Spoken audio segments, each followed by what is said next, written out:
Hey everybody, welcome and welcome back to the channel. So great to have you here. If you're new here, go ahead and hit that subscribe button. Do not leave this video or do not end this video without hitting the like and subscribing to the channel. And if you've been here, as always, you already know, go ahead and give this video a thumbs up. Thank you guys so much as always for joining me in another video, for watching all the previous videos, and here we are again today for this conversation. So let's get into it. All right, where do we begin? Where do we begin talking about road trips? Honestly guys, I gotta say, you just have to jump in. You just have to jump in. So let me tell you how this started. I did a 3-part series on the California road trip experience. Now my family and I, we took a plane with my cousins, my best friend. We took a plane from New York to Las Vegas to venture out to tour Vegas. Now, being that I had some extra time, I was not ready as yet to make my way back home, as well as my best friend, he had some extra time as well. So before we got to Vegas, I mentioned to him, say, hey, listen, I know we're both still fresh with our driving skills, but what do you think about us just, you know, being spontaneous and just renting a car and heading to Los Angeles from Vegas? I expected his response to be, okay, that is absolutely crazy. No. But instead he said yes. He said yes. And because he said yes, now I was like, oh my goodness, like it's on, it's really on. Wow, now I have to commit. And that being said, I got out to Vegas and I waited up until the last minute, because even I myself have doubts, right? First time traveling a long time, or for driving many hours on the road, because I'll be real with you, I have my license and I've had my driving license for a few years now, but we're in New York City, and in New York City, honestly, I don't need to have a car. I don't need to be driving consistently. The metro is right there. There's so many options right there, metro, bus, etc. And so because of that, the driving experience has been here and there. So that being said, you can understand the nervousness now of having not driven more than like an hour or 2 hours, maybe possibly upstate. Now here I am in a new territory, and I'm about to take on the challenge of driving 4 hours, 3 hours or more. But I was open to it. Spontaneity is a part of my personality, and it's awesome when you have a friend who you can go those miles with. But if you don't have one, it's okay to venture out by yourself. However, you do want to take the necessary precautions and make sure that you have certain information on hand, resources on your phone, and also equipment or gear with you just in case of any emergencies, right? So we're going to start out first by talking about how we went about deciding where to go. First thing we did was to rent a car from 6 Car Rental. I don't know if it matters, but 6 Car Rental took us from Vegas to Los Angeles. Now, on the way to Los Angeles, we found some tourist attractions to stop at, because before we decided to make this move, I went online. I was doing some research on how to get from Vegas to Los Angeles. I didn't want to just take a plane. And scrolling through, going through each link, I found an itinerary that gave me some attractions that you would want to see on your way from Las Vegas to Los Angeles, and that became the beginning of our trip. So each attraction, we just plugged it in. The first place we stopped at was the Red Rock Canyon. In the GPS from Las Vegas, we typed in the Red Rock Canyon. The Red Rock Canyon, if I'm not mistaken, was about, I would say, an hour drive from Vegas, maybe less, maybe more. And so we typed in Red Rock Canyon in the GPS. It took us to the first stop. After we got our hearts full, then we typed in the 7 Magic Mountains, headed on over there, and by the time we paced it out, we had time to make 2 more stops before the sun went down, and then we'd want to rest. So after the 7 Magic Mountains, we went to the Kelso, and then the Kelso Dunes. Now this is where it got funny, because once we got out of an area where there were antennas and we were really getting into the desert, the signal for both of our cell phones dropped. we had no service, and so we were literally just trusting the process. As I said in the video, we were driving off of hope until we got to the destination, or until we saw some livelihood, or you know, someone that we could wave down and fan down. I remember when we stopped the car, or we were driving very slowly down this stretch of road, and 2 cars passed us. We waved them down and no one stopped. And then fortunately enough for us, the third one that came, we waved the car down. It's actually a truck, and he started slowing down before he approached us. I blinked his light, and I got out the car to ask for directions on how to get back to where we were going, and he was kind enough to share that information with us. So be mindful. That's one tip I would say. Be mindful that depending on where you're going, your service may cut out, and no need to panic. Sometimes if you have certain apps, you can download. Roam to Rio is a great app that I believe you can download offline maps, that even if your signal goes out on your phone, you still have an offline map to take you to where you need to go. I used it when I was in Costa Rica, and it was pretty helpful. So Roam to Rio. There are other apps that you can use. I believe Google Maps may have an offline download as well. So that's one thing. Watch out for signal failures, and yeah, just continue going, keep going. It's a part of the fun, it's a part of the adventure. Why kill the adventure because there's no GPS? Well, I encourage you, if you've not seen that video as yet, make your way over to the road trip series part 1, where we do, or actually sorry, part 2, where we do Vegas to Los Angeles.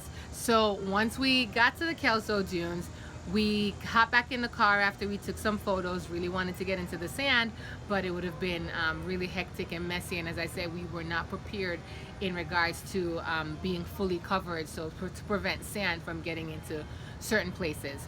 So we took some photos, mellowed out for a bit, made our way back on the road, kept driving all the way out. It was kind of just a trusting my gut, or our gut.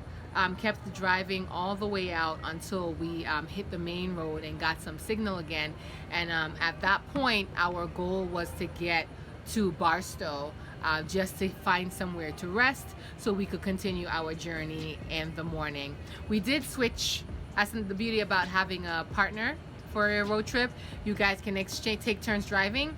So a few times we traded off the driving experience, which was pretty helpful. And then we just kind of supported each other with music and laughing, telling stories and chatting and stuff. In Barstow, we got I think it was a hotel or something that looked like a hotel. It was really neat. It's a very, very small town off the grid.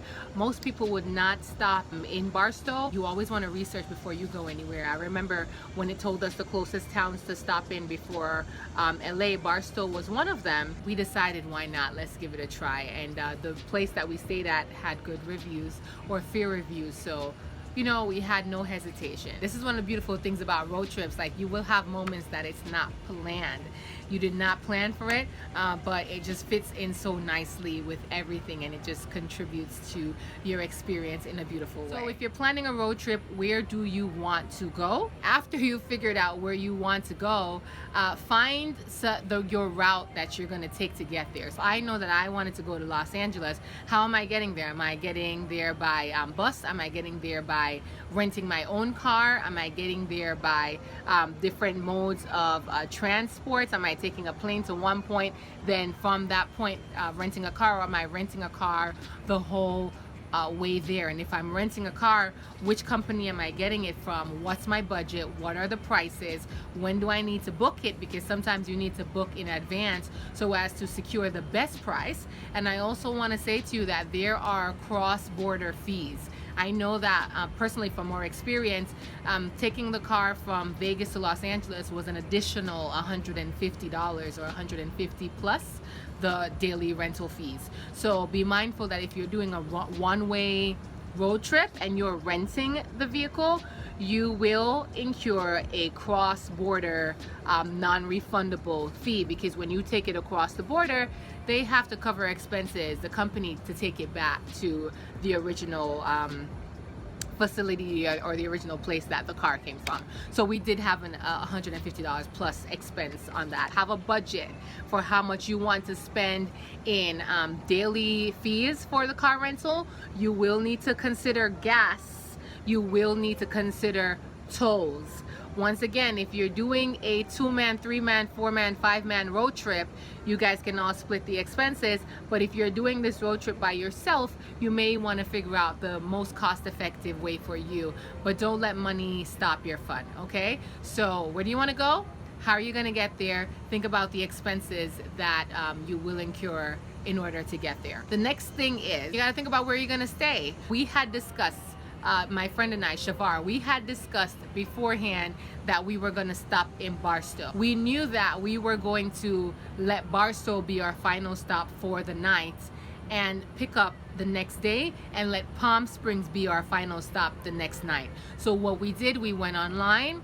You've got hotels.com, you've got Expedia, you've got so many, if you're into hostels, you've got Hostel World. There's so many different websites, Priceline, that you can book travel or you can book reservations through. We booked our reservations for the hotel through hotels.com. They have great prices and sometimes they have great deals as well. So we had our reservations all ready for the places that we're gonna stay. You don't wanna wait last minute. From my experience, especially when it comes to local road trips, like I've done the overnight road trips and I have come across a situation where I have an idea of where I wanna stay, or we had an idea of where we wanted to stay, but when we got there, it was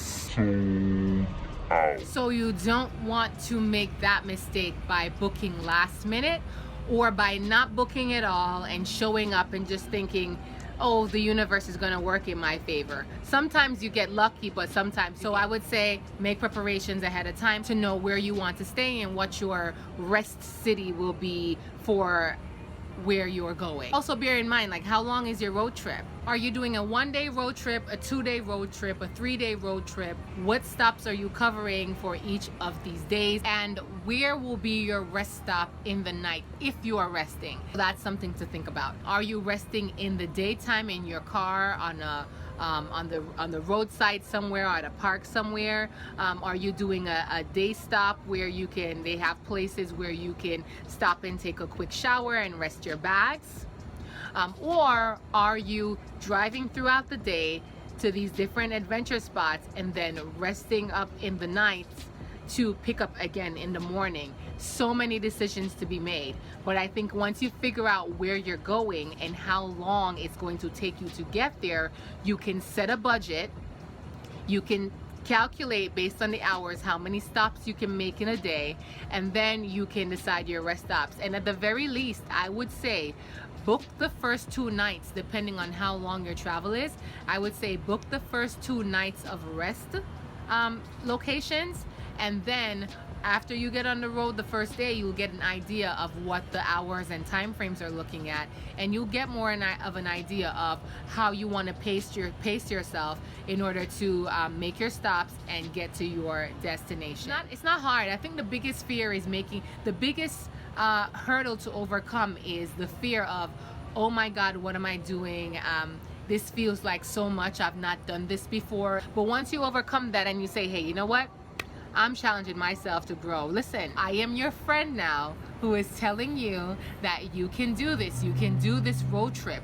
If you want to start small, I would say find somewhere near your hometown. You can start off with a 1-day trip. Let your destination be from where you are to one place. See how many places you can stop off in the meantime. Then get to that destination, and on your way back, stop at some more places. You can start there if the fear feels too much for you. You can do it. You absolutely can do it. It's so easy. It's so easy. This is for everyone, no matter who you are. I really wanted to make this video. I find everything a teachable moment, and it's easy to just put up a video and say, oh, here's my road trip, or here's some pictures from my road trip. But on the next road trip, I will do my best to actually vlog and talk to you throughout the experience, so I can actually talk you through how I'm going about booking each piece of this adventure. I really wanted to have a conversation on how I did it. So it's possible, it's doable. If I missed anything, or if you guys want any more information on how we made this road trip happen, please let me know. But I encourage you, I support you. It's still warm, it's still summer. Yes, we are in a pandemic, but you can still be safe and get your road trip done. Love you guys. As always, each one, reach one, teach one, and I'll see you soon in another video.